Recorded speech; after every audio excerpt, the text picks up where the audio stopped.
ఉమ్మడి నిజామాబాద్ జిల్లా బాన్స్వాడ మండలంలోని కొల్లూరు గ్రామంలో సోమవారం కాంగ్రెస్ పార్టీ నియోజకవర్గ ఇన్ఛార్జ్ ఏనుగు రవీందర్ రెడ్డికి నాయకులు బాపురెడ్డి ఆధ్వర్యంలో ఘన స్వాగతం పలికారు. కొల్లూరు గ్రామానికి చెందిన బీఆర్ఎస్ నాయకులు బాపురెడ్డి తన అనుచరులతో కలిసి సోమవారం కాంగ్రెస్ పార్టీ నియోజకవర్గ ఇన్ఛార్జ్ ఏనుగు రవీందర్ రెడ్డి సమక్షంలో కాంగ్రెస్ పార్టీలో కండువా కప్పి పార్టీలోకి ఆహ్వానించారు.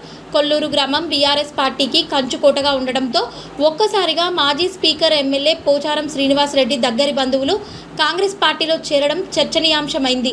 ఆయన మాట్లాడుతూ ఏ ప్రభుత్వమైనా రాష్ట్ర ప్రజల నుండి వసూలు చేసిన పన్నులతోనే కేంద్ర రాష్ట్ర సంక్షేమ పథకాల నిధులు వస్తాయని కాంగ్రెస్ పార్టీ నియోజకవర్గ ఇన్ఛార్జ్ ఏనుగు రవీందర్ రెడ్డి అన్నారు.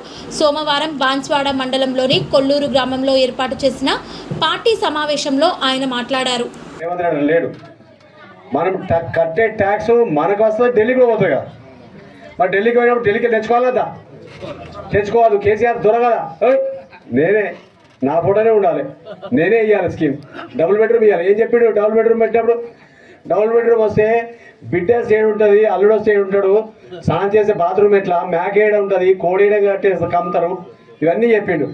ఉన్నాయా? కోడేడు పోయింది, మేకేడు పోయింది, గొర్రెడు పోయింది, ఆ బిడ్డ వచ్చిందా రాలేదా? ఉన్నాయా? ఏమైనా ఇల్లు వచ్చినాయా మీకు? అది ఇది కథ, కేసీఆర్ కథ. మేము చెప్పినాం అప్పుడు అదే పాటలు కదా. అదే ఆ కేసీఆర్ గారు ఇవన్నీ పనికిరాని పని డబుల్ బెడ్రూమ్ కట్టించు కాదు, వాళ్ళకే పైసలు ఇచ్చేస్తే వాళ్ళే కట్టుకుంటారు ఇల్లే. ఏమవుతుంది? మనమే కట్టించామనుకో, సరిగా ప్లాస్టింగ్ చేయలేదు, సరిగా కిటికీలు సరిగా లేవు, డోర్లు సరిగా లేవు, తిట్టుడు పెడతారు పొద్దుగా లేచి. వాళ్ళ ముఖం లేక కట్టించిండు, మన ఇంట్లో పీనిగల కిటికీ ఊసిపోతుంది, దర్వాజ ఊసిపోతుంది అని తిట్టుకుంటారు. సపోజ్ పైసలు మీకే ఇచ్చినామనుకో, మీరు ఏం చేస్తారే? మంచి డోర్ తెచ్చుకుంటారు, ఒక ₹1,00,000 ఎక్కువైనా సరే వేసుకుంటారు, అవసరమైతే మంచిగా క్యూరింగ్ చేసుకుంటారు. ఏమైనా తింటానికి లేదుగా, ఎందుకంటే మీరే కట్టుకోరు కాబట్టి. అవునా కాదు? కాబట్టి ఇది చెప్తే అయినాడు మనోడు. దీని మీద కమిటీ వేసిండు.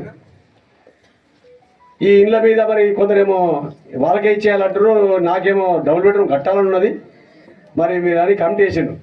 పాపం ఆ కమిటీ కూర్చుండి ఈడల అందరూ, హరీష్ రావు, తుమ్మల నాగేశ్వరరావు అందరు కూర్చుని తయారు చేసి వాళ్ళు చర్చ చేసి ఇది ఎవరికి ఇస్తేనే వాళ్ళకి కట్ట తయారు చేసుకొని పెట్టుకోరు. అమ్మ బిడ్డ నేను అన్నదానికి మీరు కిలాఫ్ తయారు చేస్తున్నారు బిడ్డ అన్నాడు. ఆ రిపోర్ట్ చేయకపోతే ఆయన డబుల్ బెడ్రూమ్ అనౌన్స్ చేసిండు. అంటే గంత అహంకారం, గంత దొరపోకడ.